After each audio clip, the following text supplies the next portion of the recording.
The first time Commander Elen Rourke saw the inside of a Vizari med hall, she was strapped to a gravity sling, bleeding from both ears and half-blind from overclocked neurovision. Her squad had barely pulled her out of the wreckage of the Corallis Rift skirmish, where 20 human ships had gone in against 54 Vizari dissidents and won, not cleanly, not without cost, but won. The Vizari surgeons loomed tall and translucent, with hands like living crystal and minds bound in lattice networks that shimmered around their skulls. They spoke in modulated pulses, a language of light translated directly into Rourke's cerebral cortex through the ship's linguistics core. Her cerebral pathways are destabilized. The human cortex is not structured for that degree of entanglement. Damage consistent with Class 7 overload, she interfaced with a Vizari lattice field without a stabilizer. Neural architecture is reactive, primitive, resilient yes but volatile if stimulated further. She will burn. Elen Rourke blinked against the wash of blue light above her. She felt her skull fracture under invisible weight, nerves searing like heated wire. She couldn't move her body, only her voice obeyed, raw and faint. "Give me the injector." There was a long pause, the lattice lights dimmed slightly, uncertain. She doesn't understand what she's requesting. But she did. The injector wasn't designed for humans. It was Vizari neurothermic tech, a compound meant to stimulate regenerative synapse alignment in their own crystalline nervous systems. For humans, it was untested. The dosage alone could annihilate a brain, let alone one already damaged. She raised her hand slowly, shaking defiant. "Let it burn." They gave it to her. The moment the serum entered her bloodstream, her body convulsed against the gravity sling. The med hall monitors screamed in rising pitches. Waves of Vizari light constructs shimmered and pulsed in alarm. She wasn't supposed to survive the injection. She wasn't supposed to interface with their lattice mind to begin with, but she had, and now the serum was rewriting her. Pain became memory, memory became light. The alien systems that once rejected her flared with sudden receptivity. Human neurons, forged by chaos and evolution instead of design, didn't collapse under the overload. They adapted, wires rerouted, synapses reformed. The lattice didn't consume her, it folded into her. 2 hours later, Rourke stood unaided on the med hall floor. The Vizari looked at her with something they had never associated with humanity. Fear. 6 months earlier, humans had been granted observer status in the Council of Ascendant Species. A diplomatic courtesy, a symbolic nod. They were not considered relevant in the politics of the core worlds. They were fast-breeding, short-lived, inventive, yes, but emotionally erratic, morally inconsistent. Useful as mercenaries, perhaps, not as equals. Now one of them had survived lattice field immersion, stabilized an entire Vizari command relay during battle, and modified her neural substrate in a way no known species had done. And worse, she had chosen it. On her return to the Earthborne fleet stationed in orbit around Azure 9, Rourke was different, not visibly. She wore the same black naval uniform.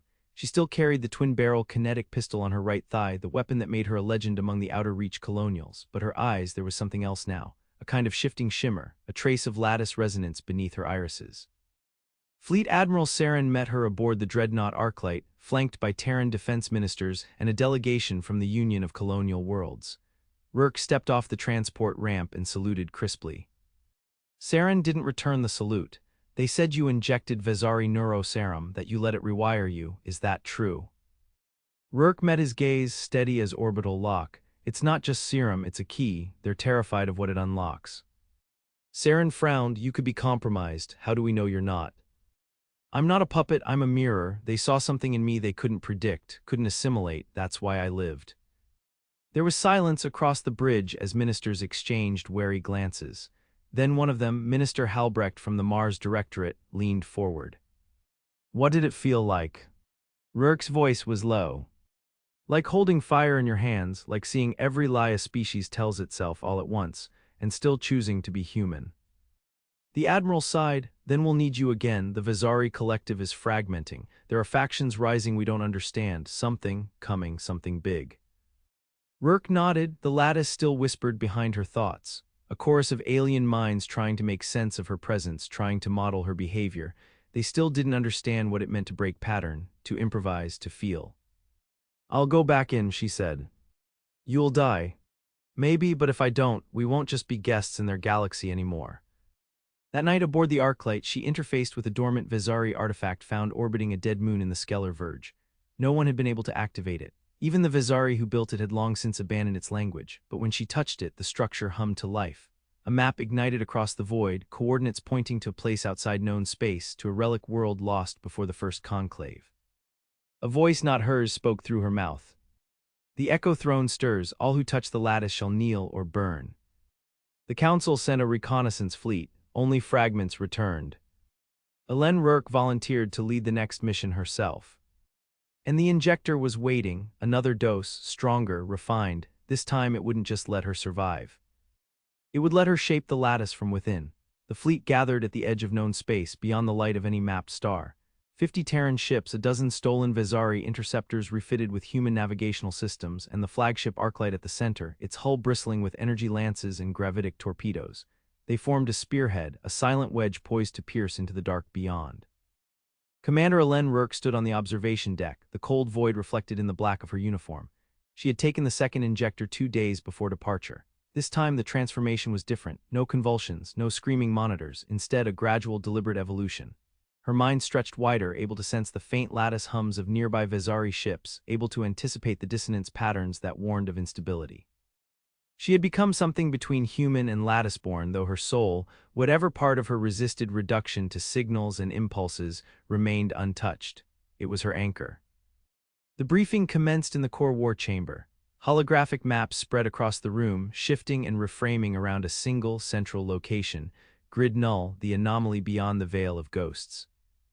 No records existed of what lay beyond. No ship that crossed the boundary had returned intact. Some came back as charred wreckage, others as silent hulks with no sign of life aboard. The Vizari called it Orikar Vaineth, the grave of ascendance.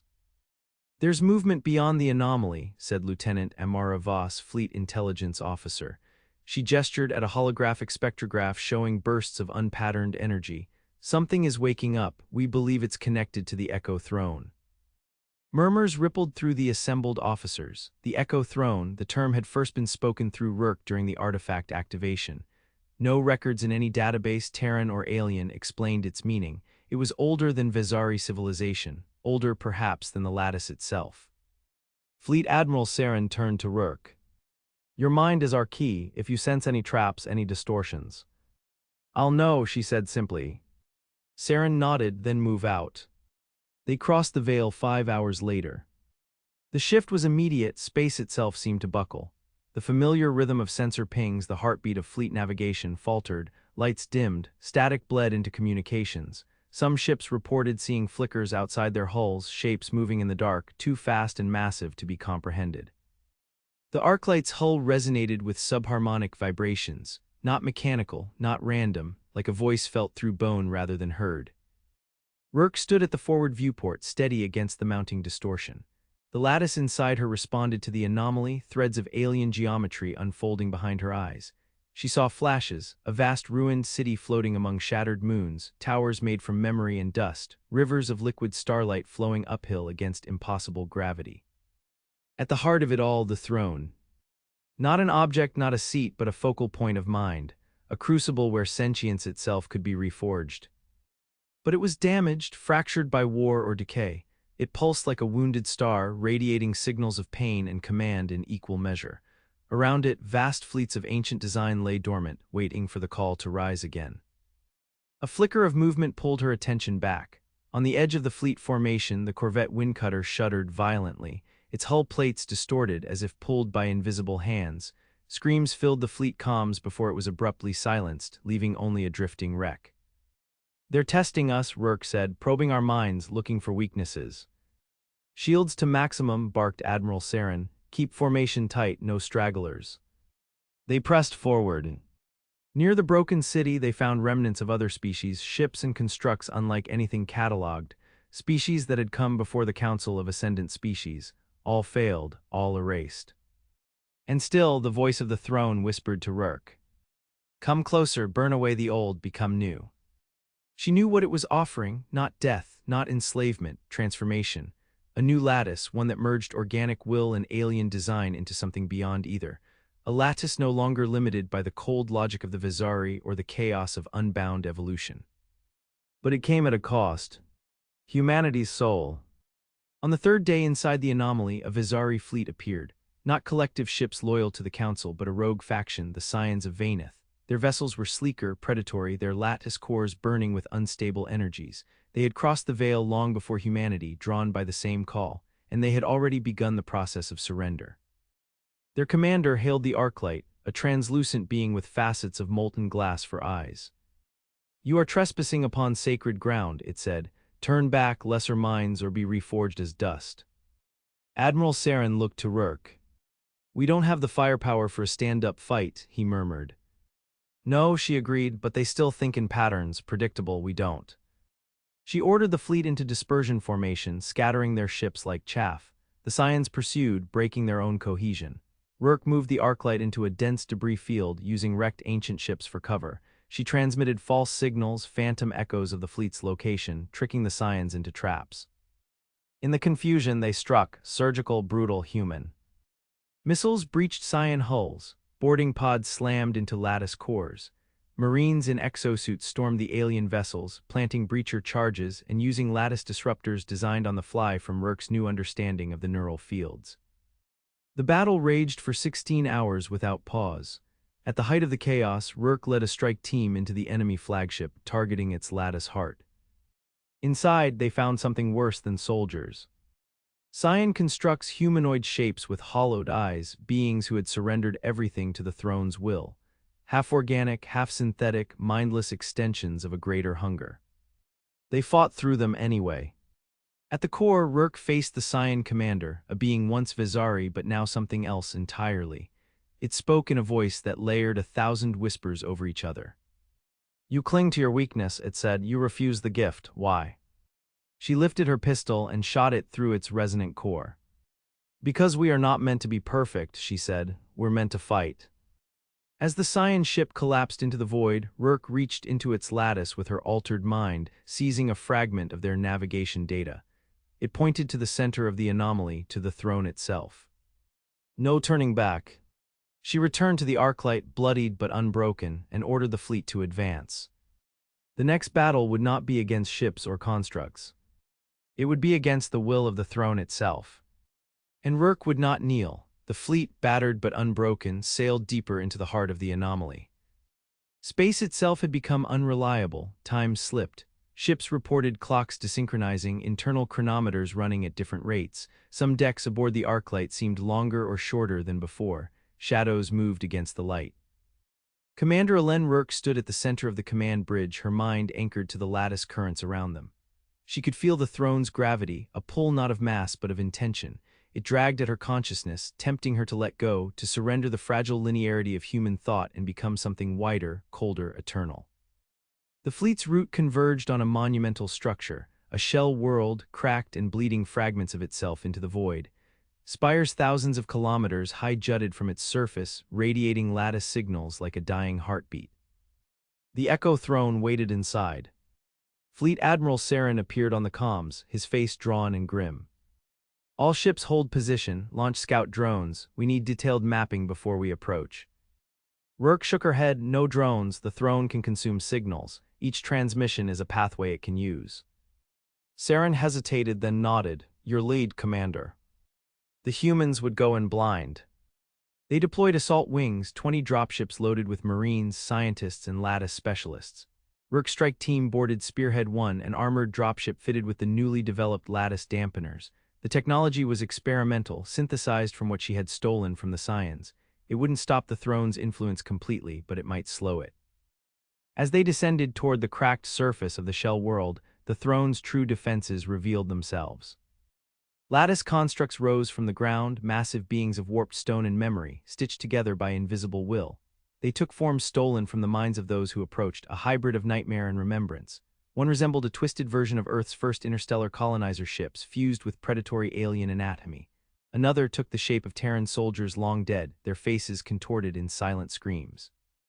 The dropships scattered, weaving through the rising giants. Antigrav turrets and kinetic flak blasted the constructs, buying precious seconds. Spearhead 1 plowed through a cloud of shrapnel, skimming low over fractured planes of glass and iron.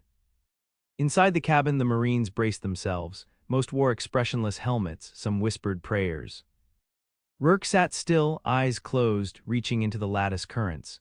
She could feel the construct's movements, their orders not spoken but woven into the very structure of the place. They weren't defending the throne. They were welcoming its new servants. "Touchdown in 30, barked the pilot. They landed in the ruins of what must once have been a fortress. Cyclopean walls, half-melted and pitted with age, loomed around them. Strange runes pulsed faintly along the stone. Every step Rourke took resonated in her bones, the lattice inside her reacting, shifting.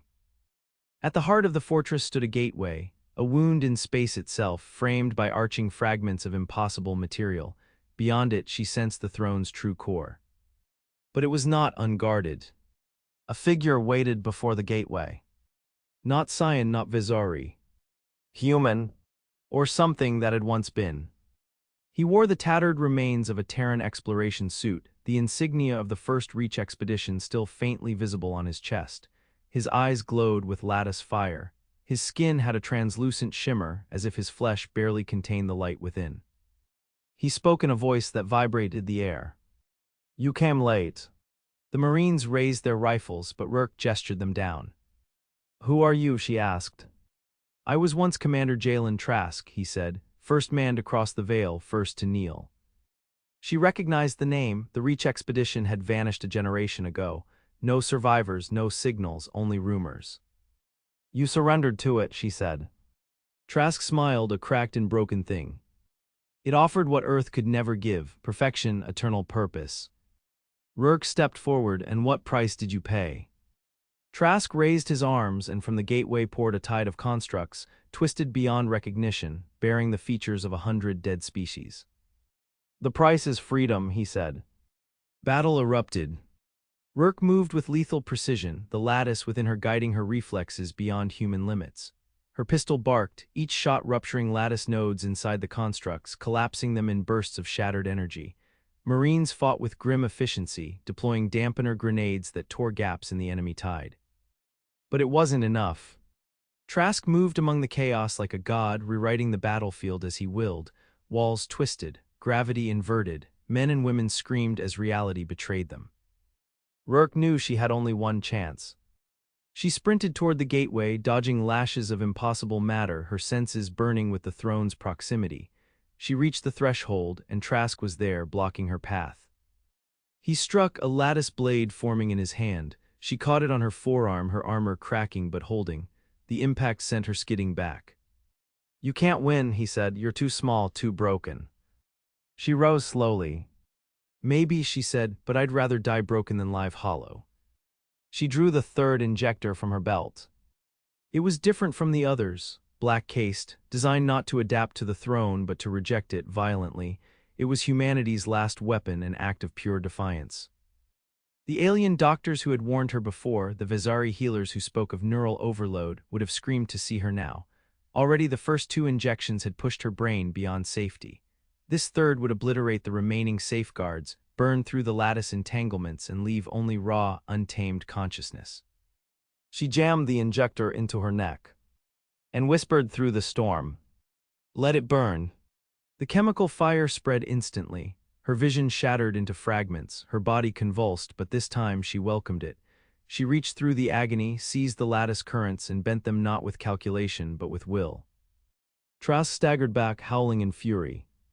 Rourke advanced, wrapped in living fire, her mind a blazing anomaly the throne could not consume. She struck him once, a single blow, but it shattered his lattice form like brittle glass. The constructs collapsed around them, their coherence broken by the surge of chaotic human thought now rippling outward. The gateway itself wavered, and for a moment she glimpsed what lay beyond. The throne, a vast machine of memory and power, pulsing with broken dreams. It saw her, and for the first time it recoiled. Rourke stepped through the gateway.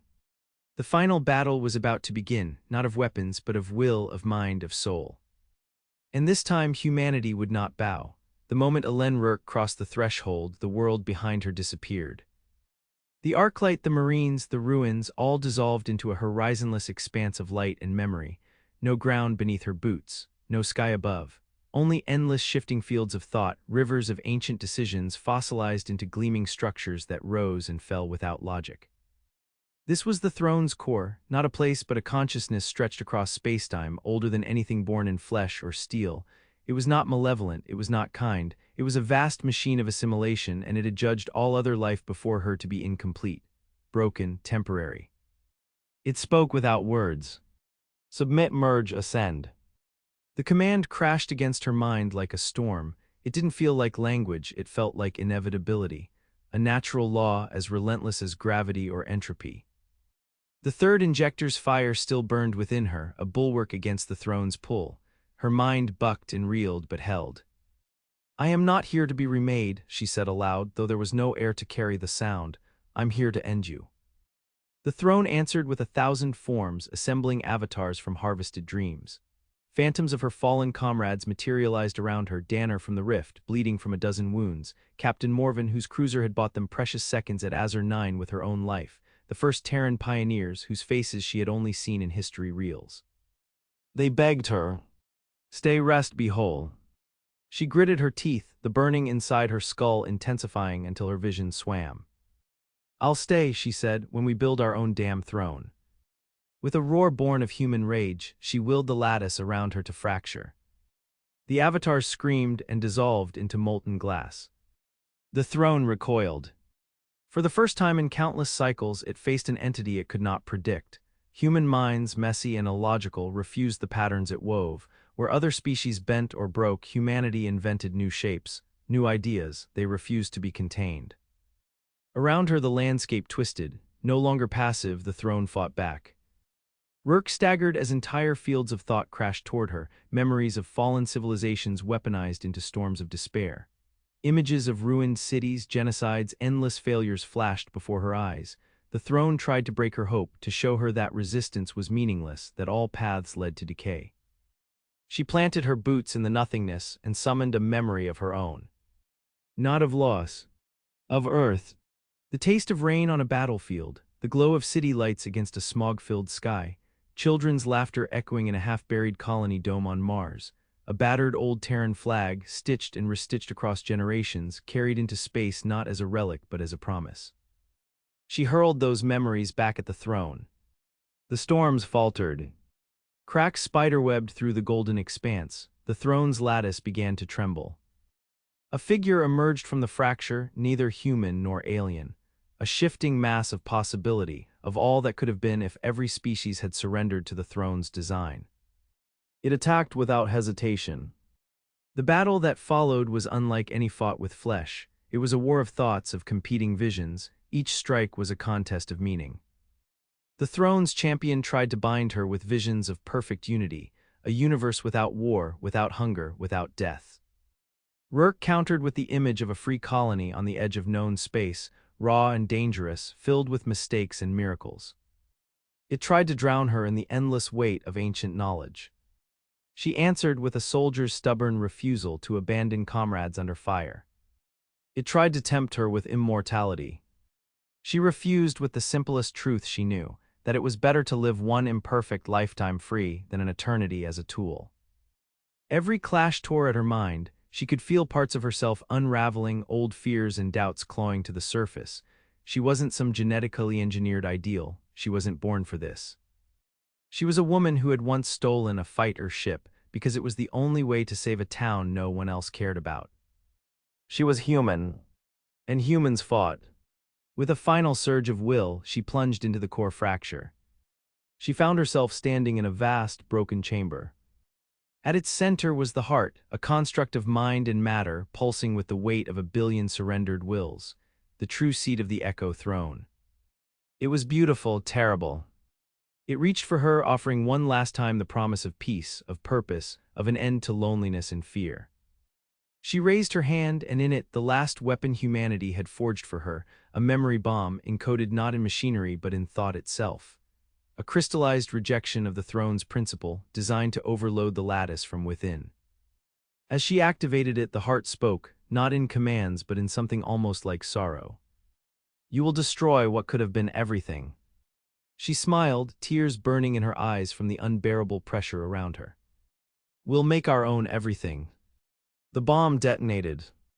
Not with fire or sound, but with a shockwave of unbounded, uncontrolled memory. Laughter, rage, triumph, grief, every emotion the throne had sought to purge erupted across its lattice. The perfect order shattered. The constructs collapsed into dust. The chamber crumbled around her. And Elen Rourke, commander of the Earthborn fleet, tumbled into the void. As the throne died, it unleashed a final scream across the anomaly, a signal heard not in words but in feeling.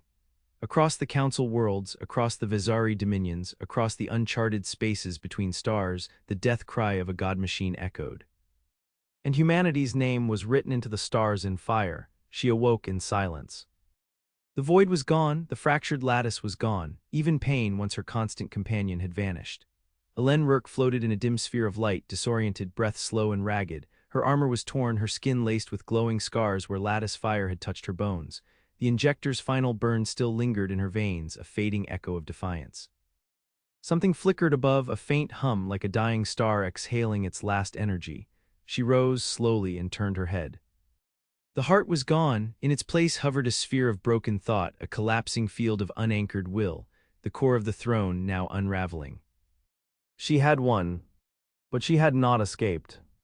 There was no door, no path back through the gate. Whatever dimension the throne had drawn her into was now severed from space. She had killed a god engine by tearing out her own way home. Still she stood.